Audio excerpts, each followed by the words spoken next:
தமிழ்நாடு உட்பட 10 மாநிலங்கள், 2 யூனியன் பிரதேசங்கள் என 12 இடங்களில் 2ஆம் கட்ட வாக்காளர் பட்டியல் திருத்தம் நடத்தப்பட உள்ளது. போலி பெயர்கள் மற்றும் இறந்தவர்களின் பெயர்களை நீக்குவதற்காக சிறப்பு தீவிர திருத்தம் நடத்தப்படுவதாக இன்று டெல்லியில் நடைபெற்ற செய்தியாளர் சந்திப்பில் தலைமை தேர்தல் ஆணையர் ஞானேஷ்குமார் தெரிவித்தார். பிரதான எதிர்க்கட்சியான காங்கிரஸ் சமீபத்தில் பீகாரில் நடைபெற்ற சிறப்பு தீவிர திருத்தத்தை வாக்கு திருட்டு என கூறி நிராகரித்துள்ளது. மேலும் நிஜமான வாக்காளர்களின் பெயர்கள் வாக்காளர் பட்டியலில் இருந்து நீக்கப்படுவதாகவும் காங்கிரஸ் குற்றம் சுமத்தியிருந்தது. சிறப்பு தீவிர திருத்தத்திற்கான தேவை பற்றி முன்னர் பலமுறை விவாதிக்கப்பட்டு உள்ளதாக கூறிய ஞானேஷ்குமார், ஒவ்வொரு தேர்தலுக்கு முன்பாகவும் வாக்காளர் பட்டியல் திருத்தப்படுவது அவசியம் என்றும் தெரிவித்திருந்தார். கடந்த சில தசாப்தங்களாக கிட்டத்தட்ட அனைத்து அரசியல் கட்சிகளும் வாக்காளர் பட்டியலில் குறைபாடு உள்ளது என புகார் அளித்துள்ளனர்.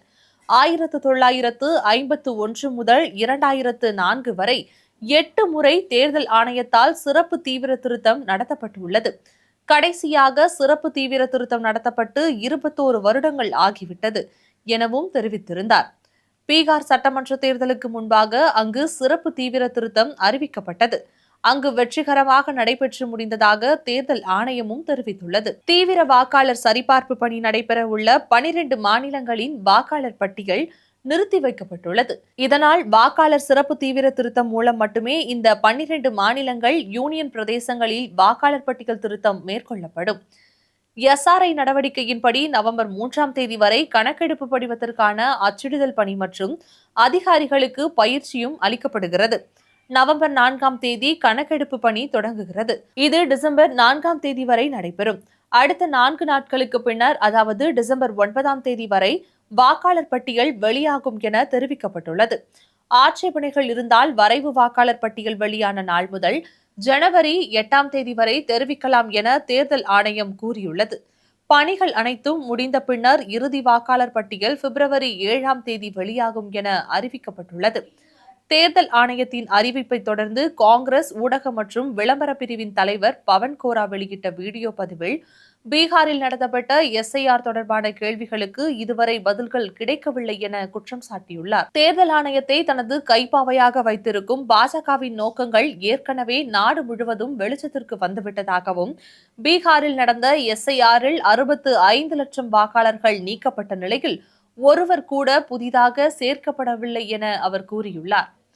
இப்போது இவர்கள் 12 மாநிலங்களில் இதே பயிற்சியை மீண்டும் செய்ய இருப்பதாகவும் அவர் கூறினார். நம்பகத்தன்மை மற்றும் நோக்கம் சந்தேகத்திற்குரியதாக இருக்கும் சூழலில் தேர்தல் ஆணையம் எஸ்ஐஆரை நடத்துவது சரியாக தெரியவில்லை என பவன்கோரா புகார் தெரிவித்தார். இதில் மக்களோ, எதிர்க்கட்சிகளோ அல்லது வாக்காளர்களோ திருப்தி அடையவில்லை என்பது தெளிவானதாகவும் அவர் கூறினார். சமாஜ்வாடி எம்பி டிம்பிள் யாதவ் கூறுகையில், மத்திய அரசின் நோக்கம் தெளிவாக இல்லை. நாட்டின் ஜனநாயக கட்டமைப்பை சிதைக்க மத்திய அரசு முயற்சிப்பதாக குறிப்பிட்டார். சிபிஐ பொதுச் செயலாளர் டி ராஜா கூறுகையில், பீகாரில் எஸ்ஐஆர் நடந்தபோது தேர்தல் ஆணையம் அதன் ஆவணங்களை திருத்த கட்டாயப்படுத்தப்பட்ட விதம், நீதித்துறை தலையிட வேண்டிய விதம் ஆகியவை தேர்தல் ஆணையத்திற்கு ஒரு பாடமாக இருக்க வேண்டும் என கூறினார். எஸ்ஐஆர் மூலம் உண்மையான வாக்காளர்களை நீக்கும் எந்த ஒரு முயற்சியும் நாங்கள் ஜனநாயக ரீதியாக எதிர்ப்போம் என திரிணாமுல் காங்கிரஸ் செய்தி தொடர்பாளர் குணால் கோஷ் தெரிவித்துள்ளார். கேரளா உள்ளிட்ட மாநிலங்களில் வாக்காளர் பட்டியல் சிறப்பு தீவிர திருத்தத்தை மேற்கொள்வது என்ற இந்திய தேர்தல் ஆணையத்தின் முடிவு ஜனநாயக செயல்முறைக்கு விடப்பட்டுள்ள நேரடி சவால் என கேரள முதலமைச்சர் பினராயி விஜயன் தெரிவித்துள்ளார். புதுப்பிக்கப்பட்ட வாக்காளர் பட்டியல்களை பயன்படுத்தாமல் 2002 முதல் 2004 வரையிலான வாக்காளர் பட்டியல்களின் அடிப்படையில் சிறப்பு தீவிர திருத்தம் மேற்கொள்ள தேர்தல் ஆணையம் திட்டமிட்டுள்ளதாகவும் அவர் கூறினார். கேரளாவில் உள்ளாட்சி தேர்தல்கள் நெருங்கி வரும் நிலையில் சிறப்பு தீவிர திருத்தம் செய்வது நடைமுறைக்கு எதிரானதல்ல பினராயி விளக்கம் அளித்துள்ளார். இதை மாநில தேர்தல் அதிகாரி தெளிவாக கூறியிருந்த போதிலும் சிறப்பு தீவிர திருத்தத்தை உடனடியாக செயல்படுத்த வேண்டும் என்று வலியுறுத்துவது தேர்தல் ஆணையத்தின் நோக்கத்தின் மீது கடுமையான சந்தேகத்தை ஏற்படுத்துவதாகவும் அவர் குற்றம் சாட்டியுள்ளார். வாக்களிப்பதை போன்று வேறில்லை, நான் நிச்சயமாக வாக்களிப்பேன் என்பதுதான் 2024ஆம் ஆண்டின் தேசிய வாக்காளர் தின செய்தி என அவர் குறிப்பிட்டுள்ளார்.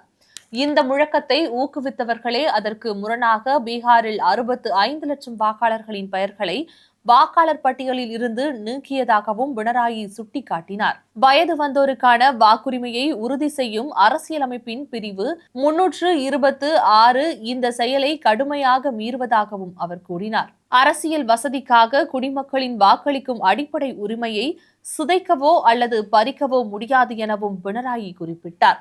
வாக்காளர் பட்டியல் சிறப்பு தீவிர திருத்தம் என்பது தேசிய குடிமக்கள் பதிவேட்டை மறைமுகமாக செயல்படுத்துவதற்கான முயற்சி என்ற கவலை அதிகரித்து வருவதாகவும் அவர் தெரிவித்தார்.